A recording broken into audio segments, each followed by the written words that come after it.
est-ce que le patron du REM, en gros, est un membre du Front National?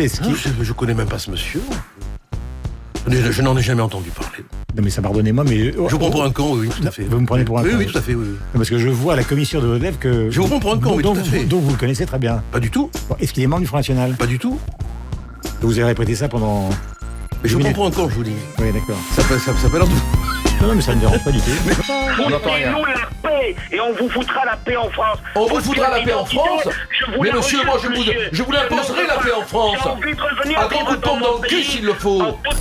Je ne suis pas homophobe, je ne suis pas raciste, mais je suis conophobe. Oui. Voilà, recevez-moi 5 sur 5 si vous voulez bien. Je vous reçois 5 sur 5. Ou alors abrutophobie si vous voulez. Voilà. Écoutez, historiquement, la France, c'est pas un pays de race noire.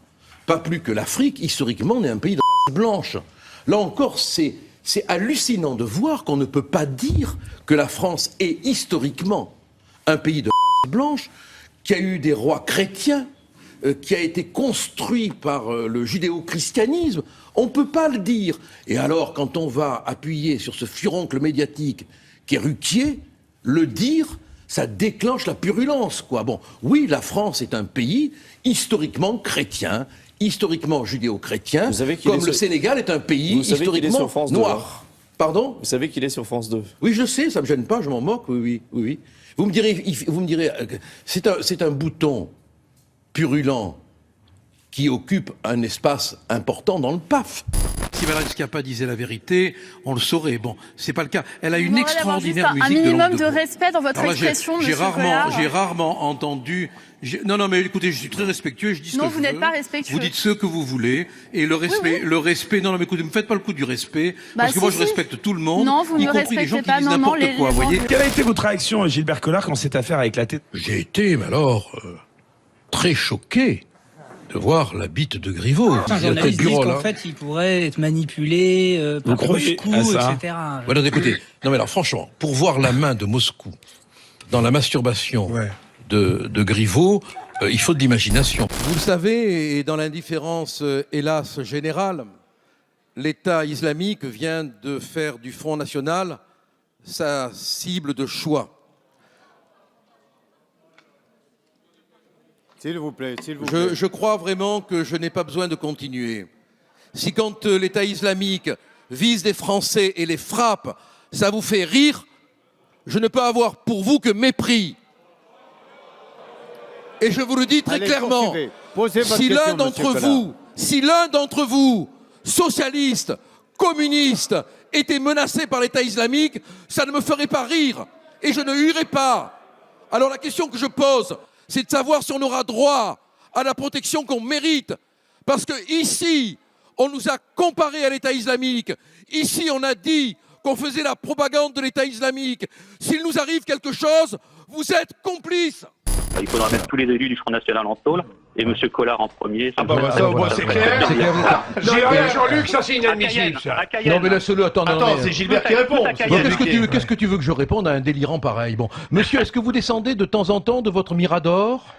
Ah oui, je descends souvent. Écoutez, la seule chose que je souhaite, c'est de ne pas avoir affaire à un geôlier comme vous. J'ai peut-être plus d'expérience que vous. Ah oui, de la torture, oui, des camps, bien sûr, oui. Non, mais attends, c'est énorme, ça. Ce Jean-Luc qui utilise les ondes est en train de dire que par prévention, sur le simple fondement de ce que ce monsieur pense, sur ses water, on devrait tous aller en tôle. Non mais attends, c'est inacceptable, quoi. Je pense, monsieur, que vous méritez l'entonnoir du jour. Quand un type te dit sans te connaître, et moi je ne cherche pas à le connaître du reste, je vous mettrai tous en tôle, mais c'est quoi, c'est un facho ce mec? Alors Jean-Luc, vous êtes un fasciste, monsieur, je ne vous parle plus, vous ne faites plus partie de mes relations. Je crois que Daniel aura l'honnêteté de reconnaître... Daniel Cohn-Bendit est notre grand témoin. Oui, c'est notre grand faux témoin, parce qu'il est quand même un soutien de la République En Marche. Il aura l'honnêteté de le reconnaître. Mais sur l'utilité de votre... Qu'est-ce que vous êtes faux cul, quand même. Vous avez deux représentants de la République En Marche.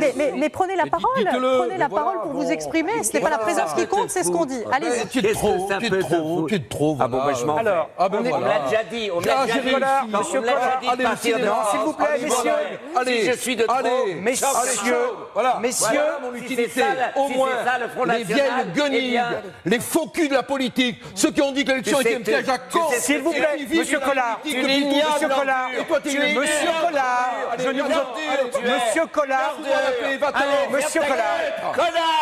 Oui, c'est insupportable. C'est insupportable.